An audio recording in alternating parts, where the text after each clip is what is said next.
What is up, YouTube? Today we back. I'm doing two videos today because I don't think I'm uploading twice in a day, but I think I'm gonna record twice in a day. So if you see the different fit, that's why. But today we're doing a video on people who had the blueprint on wrestling. Like when it comes to crowd control, getting the biggest push, they had that superstar feeling, and everyone around them knew it. And the fans, we thought they were gonna be literally the next big things. Like, granted, they either might be wrestling now or not as big as they used to be, and that's completely okay. But these are people who I feel like had that I'm gonna be a superstar 2 to 3 years from now, from that point in time where they had that great aura to them. And we're about to get into it. Number one, we have Enzo and Cass. Let's be for real. If you can't, what is it? Oh, I forgot. It's been so long. I forgot their catchphrase. And a bona fide stunt, and you can't teach that. Come on, bro. When they got the crowd going, Enzo little self, he hold the mic up. It was one of them things where it's like, Enzo and Cass, they give me crime time players. Two people who were extremely over with the crowd. Everyone loved and never got a title shot. And they broke them up for no reason. No reason at all. Be for real. You think Vince McMahon really thought he seen something in Big Cass? Be for real, bro. Be for real. Now, granted, Enzo Amore, his ceiling didn't fall so early. It gave Enzo a minute. Like, if they let Enzo do stupid shit before he really failed, but Enzo and Cass were really two people who were supposed to be not like New Day level, but I'd say at least one of them people who we would be talking about today if they were given the tag team championships. I feel like we would still be talking about them if they were given them tag team championships at least one time. At least one time. I felt like nobody's seen what the crowd's seen. I feel like that's the problem with a lot of people on this list. It feel like the crowd can see the superstars before the people that work with them or their higher ups. I feel like they should have really been up there. Like, bro, they should have had them tag teams. Now, this is no particular order, by the way, y'all. I'm just going through the list, showing pictures, and giving my details behind why I feel like they had the blueprint and they lost it somehow. Next, I have Bad News Barrett. I love Wade Barrett's work on the as a commentator right now. I feel like no one's really doing better than Wade Barrett than Booker T. Booker T and Wade Barrett are clearly like they're fighting for the spot. But Bad News Barrett was one of them characters where everyone liked, and I don't know why. Cause it wasn't like I could understand it, like I could feel the character. He was telling me bad news. He was being a dickhead at times. Like, I loved it. I don't know why. I felt like Wade Barrett was one of them people. It's not an underrated career, but it's like I feel like if he was given way more chances, if they really let him have a character development moment. You hear that? I hate stupid ass cars like that. But they really gave him a character development moment and let his character develop in different ways. Because there was at certain points where, like, Wade Barrett came back with a beard and was just bullhammering people. One day, the Intercontinental Champion, and you're like, what the hell? You're like, yo, they doing something with him. But it was never more than the IC title. Let's be for real. It was never more than dumb factions. Like, there was always a ceiling. Get to that ceiling, restart. Get to that ceiling, restart for Wade Barrett. And I felt like the Bad News Barrett was one of them things where it's like he was trying to break that ceiling, and management just was like, buddy, we don't believe in you like you believe in you. And that's what's fucked up. And coming in at number 3 is Finn Balor. Let's be for real. Finn Balor is one of my favorites, if not the favorite, up there with AJ Styles. And when it comes to modern day favorite, when it comes to teenage me liking wrestlers, Finn Balor and AJ Styles are right there. And I feel like there should be no reason why Finn Balor isn't a superstar right now. Tell me I'm lying. Finn Balor had one of the greatest runs when it comes to hitting that, like, Finn Balor reminded me when he first came into WWE, like he got drafted from college, and we're seeing him slowly rise up to a superstar level, and he reminded me of D Rose. That's his comparison. Like, Finn was balling, and it was to the point where when he was supposed to be balling at his best, he got injured. Like, I feel like Finn Balor is really, he's the D Rose of the WWE, but he's still doing good no matter what happened. I felt like Finn Balor had that special aura. He came from New Japan, was the leader of Bullet Club, started Bullet Club, came to WWE, did crazy things down there in NXT, really put on for NXT, came to the main roster, had banger matches when he first started. And I'm talking about like the tournament style matches they had for the Universal Champion, banger matches, all the way till he when he got injured. And it's been iffy. I felt like since that one report, I remember that one report that said Finn Balor was getting a push and he won the U.S. title from Damian Priest and did nothing with it. Ever since then, it's been like, I wish Finn can at least win one world title one more time. And I thought he was going to win it against Seth, and that's what really made me be like, yo, Seth, you got to pack it up. You just beat my favorite nigga. I can't really stand for that. I wasn't standing for it, and I can't stand for it till this day. At number 3, I got the whole NXT Black and Gold. Everybody in NXT had the blueprint. Like, and these are the people I'm going to list. Ciampa, Johnny Gargano, Adam Cole, Keith Lee, and Velveteen Dream. Them are my 5. When I say NXT Black and Gold, them are 5 people who had the blueprint. I'll say fumble it.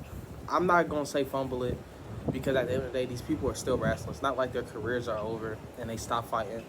Each person is fighting as we speak, and I say 3 of the 5 are on TV every week, or at least weekly, so we know what's keeping up with them. With Johnny and Ciampa, their main roster character arc is very bland.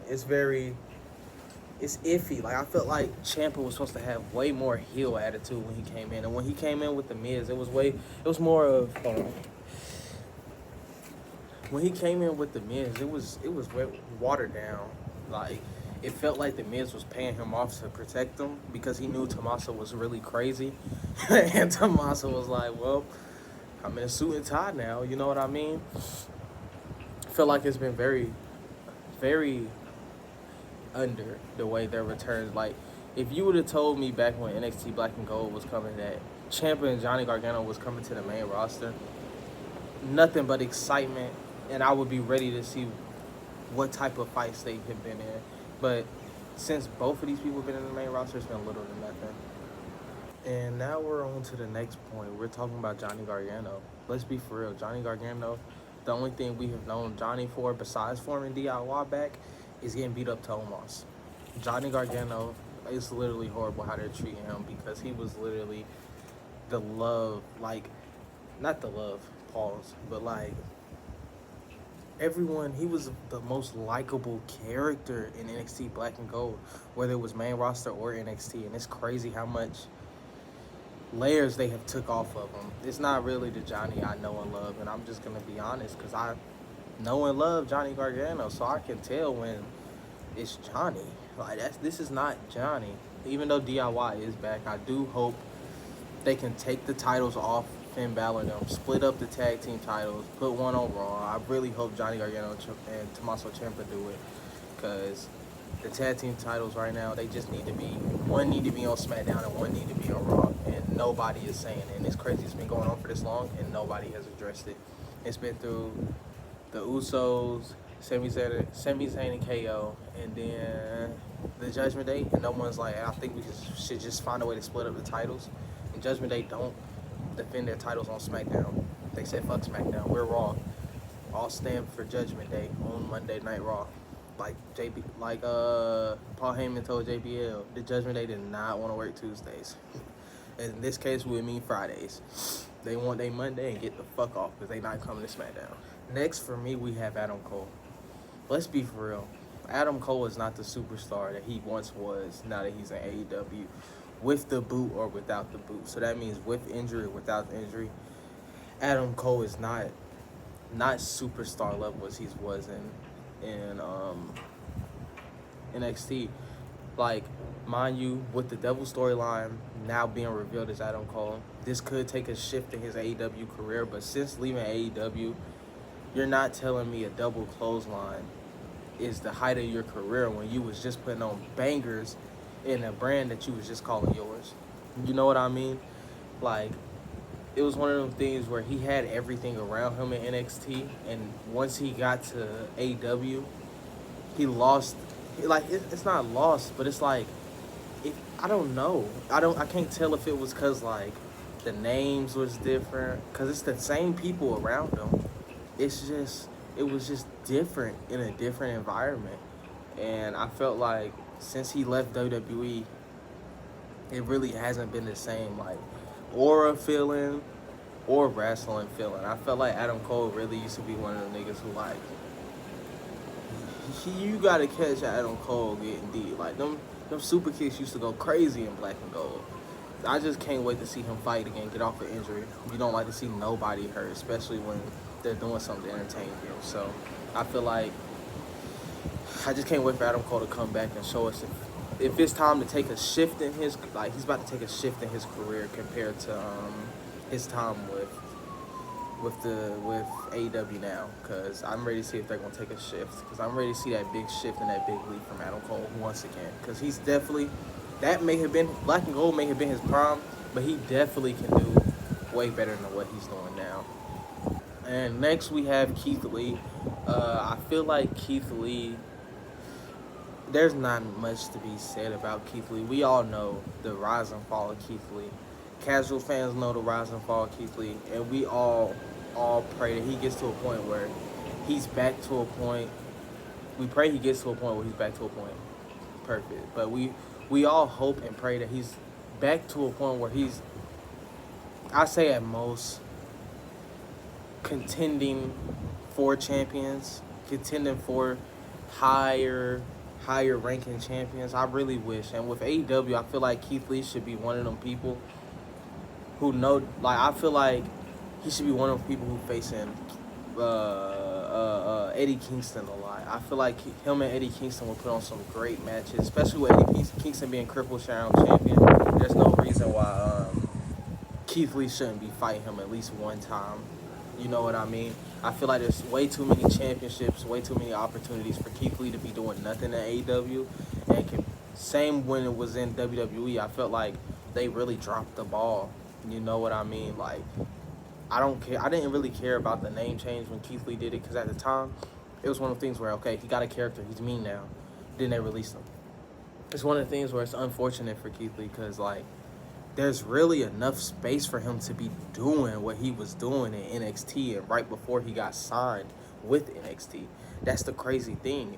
Every roster he's been on, there's been enough space for him to at least do something, and he has been doing nothing. Mind you, if he's injured, I'm not talking about his injuries. If a man is injured, you let them be injured till they come back, man or female. But I really do feel like, I don't know what it is with Keith. It's not even Keith Lee. Like, when I say I don't know what it is with the, and then puts the name, it's more of I don't know what the problem is, to the point they're not featured more or doing what they used to do. So I really don't know about that. So, alright. And now we have the last person, and it's Velveteen Dream. I remember when people were saying he was gonna fight Randy Orton or be something with Randy Orton, and I was like, I would love to see that. I would love to see a program where Randy Orton being pissed off that he got to deal with someone like Velveteen Dream. Honestly, I think Velveteen Dream had Riddle got Velveteen Dream's gimmick. It's supposed to be Velveteen Dream with Randy Orton. We were supposed to get the RK Dream. It was supposed to be that. And Velveteen Dream fucked it up. That's what I'm convinced, because it was one of them things where Velveteen Dream was really destined for stardom. He had the in-ring work. He had the look. Once you're black and you're good, you automatically have the black community behind you. So he also had fans. It's one of them things where it's like Velveteen Dream had everything and completely fucked it up for himself, and you can't be mad at it. A lot of the times, the decisions you make in life leads you down certain roads, and you should have never been in that road in the first place. Like, there's no reason you should have been associated with it. So It's one of those things where it's like he's trying to make a return. I would love to see Velveteen Dream come back, but there's too many mugshots, too many cocaine stuff going around to the point I can be like, all right, this is my favorite wrestler. I love Velveteen Dream. No, it's one of the things where you fuck up your chance, and now you got to go about it a different way after you fuck up. He was at Plan B. That's probably his Plan A. He was at Plan A. Plan A failed. Now it's time to get back in and redo it. You're going to have to make the world love you, the universe love you, and that's one of the things where it's hard to do. And will he do it? That's for him to answer. And now we move down. I wanted to put him in black and gold, but we're going to leave him in something in his own category, and that's Matt Riddle. Matthew Riddle. It's one of the things where Riddle had it laid out because everybody fucked with him. And then once he got with Randy, everyone fucked with him. But people were starting to point out shit that's like, hey, can he be a superstar without Randy moveset? Let's be for real. Can he be a superstar without Randy and Randy's moveset? And it was one of those things where it wasn't looking like it. No, I'm lying. I'm talking too much. Riddle can cook. Let's be for real. Riddle has one of the most best movesets when it comes to wrestling / MMA. He has the way to mix it in both. But it was character. It was lack of character development. Always putting him in a tag team when you had nothing to do with him. He was in multiple tag teams before he ended up getting fired. And I feel like that's what really fucked him up. Because it felt like he was a tag team groupie more than a wrestler. Like, I don't have a problem with RKO, but god damn, Riddle was in hella tag teams, bro. And I felt like it was one of them things where, like, he was tag team division cursed. Like, they was just always trying to put him in a tag team when they had nothing to do with him. And he really didn't have no deeper layer besides, I'm stupid. Like I don't know. And then after the Seth Rollins rivalry really, it gave him layers, but he failed to use the layers after the rivalry. Like, he didn't get serious. He didn't, like, it was one of those things where he got off TV and did dumb shit off camera. And it's like, oh, well, it's going to happen sooner or later. And the people for sure cannot save him. So it's one of them things where it's like, Riddle really had it given to him. Like, not on a pedestal, but at least to the point where he could have said, I could have been a superstar. I'm dead serious. I could have been if it wasn't for. And he can say that. Like, he can literally say that. There's no reason he can blame WWE for his own wrongdoing. Say that for him and Velveteen Dream, very, very good, because they came to their own downfalls, you know what I mean? And Riddle's still fighting, you know what I mean? Hopefully he can come back from whatever demons he's facing and show that he's a great wrestler, because that's what he really is, a great wrestler. Now, my last spot, this is for someone who doesn't watch. I don't really watch much of New Japan, but the hype for this guy was crazy, especially around when he was a free agent. That's Jay White. Jay White was one of them people who I was ready to learn about coming into AEW or WWE, and hell, I thought, like, it's crazy because when these people come to these promotions, you think you're getting a whole different person, and a lot of times it's just their watered down character from the last place they were at. And I felt like Jay White has made the best of what he's been given, if that makes sense. Because, let's be for real, I didn't really think the Gun Club, is that what they're called? I think they're called, or the Ass Boys wasn't going to be, I was like, why did they put them with Jay White? That's random. But it's one of the things where they're making it work, and they're doing good off of it. I don't have a problem with nothing that they're making work, you know what I mean? And just from the way I seen Jay White's social media presence from when he was the head of the Bullet Club, literally ever since the Elite left the Bullet Club and then Jay White brought it back to relevancy, that was the last time I heard about the Bullet Club, from when Jay White was dragging that bitch out the dirt. And to see where he's at now, where he got soloed by Super MJF, it's one of those things where it's like, he can do way better. And Just give it time and he'll do way better. I feel like that's the only problem, because I felt like the thing is with Jay White was he was in a storyline that should have did wonders for his career, but everyone knew he was losing. You know what I mean? When you have a storyline where there's no credibility in it, no one's gonna believe it. No one thought Jay White was gonna lose to MJF when, one, there's the devil lurking, two, it's MJF, and three, there was a pushback storyline for MJF and Adam Cole that was supposed to happen. So it was one of those things where it was like nobody really thought Jay White was gonna honestly win. And then once he soloed all of them, it's just one of those things where it's like, damn. MJF, that nigga. That's all I can say. But yeah, Jay White was one of them people who I was really ready to like do my research on, and it seemed like he's in the Adam Cole slump. He just needs time, and once he really gets his opportunity in real time, he will exceed. I feel like that's with a lot of people on this list. You see, Bad News Barrett, Wade Barrett didn't even need to be a wrestler to be considered great, or to be considered great at his work. You know what I mean? He's a commentator and people are giving him his props. It's one of those things where it's like, if you're given the opportunity, you're given the time, they'll do great again. And that's what these people need, that are still fighting, of course. If I named your favorite wrestler, Enzo and Cass, well, Cass, he's doing great. He's with Ricky Stark. Someone who also needs to be put on TV way more, Ricky Stark. Like, Ricky Stark is the guy. That's one of my favorites in AEW. But yeah, we're gonna wrap this video up. If you liked it, let me know. If you felt like there should have been more people added, let me know.